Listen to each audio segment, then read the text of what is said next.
today. It is fantastic. I do love it. Guys, so basically I'm back in the kitchen with another recipes with you guys this morning. Simple. I can tell you exactly what I'm going to be using. This one is kiwi, beet.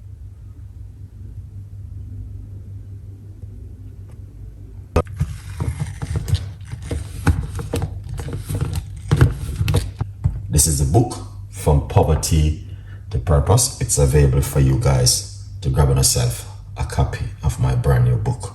Let's do this.